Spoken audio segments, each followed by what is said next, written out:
A very warm welcome to our beloved fathers, Kanikaraj and Justin Selvaraj, for this auspicious day, along with all our beloved sisters from our neighboring community, to be part of the celebration of Sister Jacinda's Golden Jubilee. Jubilees in religious life mark significant milestones that certainly need to be celebrated. Jubilee is a time for reflection and celebration, self-introspection and recommitment, and a time for gratefulness to God, parents, family, and friends. All those who are part of our missionary journey along the way. The centrality of any Jubilee celebration is not individuals' achievement, but rather a grateful celebration of God's gratuitous call and His constant accompaniment in our life.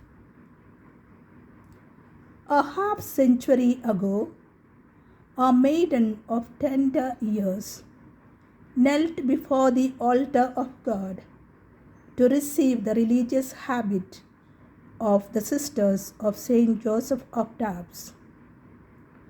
On that day, she, in the furnace of her love for God, the triple band of poverty, chastity, and obedience around her heart, which was to bind her henceforth irrevocably to God with one motto, that of our foundresses, God alone.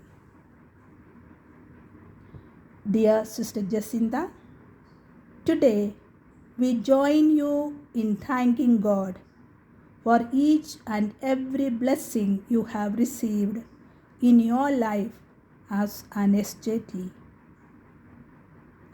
We thank God for helping you sail through all the ups and downs of life.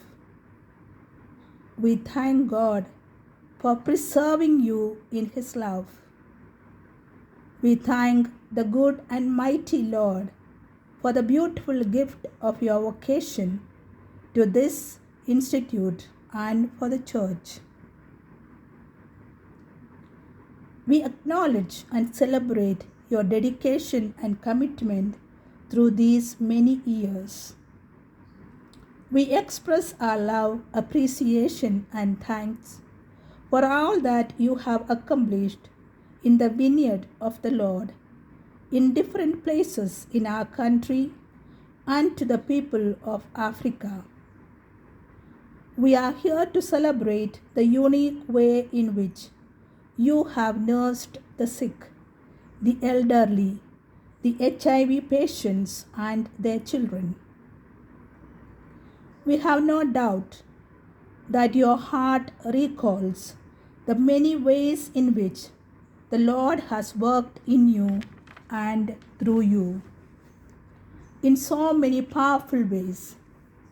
You also have the memory of various trials and difficulties that you have encountered in more than a half century of your religious life. At that time, it may not seem as though those moments were occasions for joy, but with the passage of years and the larger perspective, you can see how even those moments have been a part of the beautiful tapestry of God's loving providence unfolding throughout your religious life. It is also a time for self-introspection, to reflect back on 50 years and take note of God's bountiful grace poured out. At the same time, we know that our human frailty has sometimes created obstacles in our relationships with God and others. contrary to God's plan for the human family. In this Jubilee year, we will have plenty of opportunities to be restored. Every missed opportunity provides us with a second chance to learn and make up with the life of grace that is offered to us. It is a wonderful time when we are made right again with God and others. It's important for us to press forward with everything that you have, with greater fervor and greater love than ever before.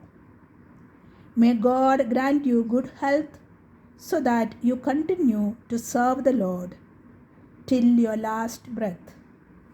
May you be an inspiration and role model for all of us on our religious journey.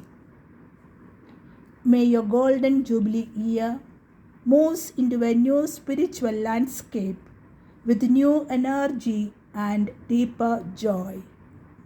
May the grace of perseverance and commitment turn your gold into diamond. And I will let Pope Francis have the last word. Today's religious men and women need to be prophetic, capable of waking up the world, of showing they are special breeds who have something to say to the world today. Go, wake up the world.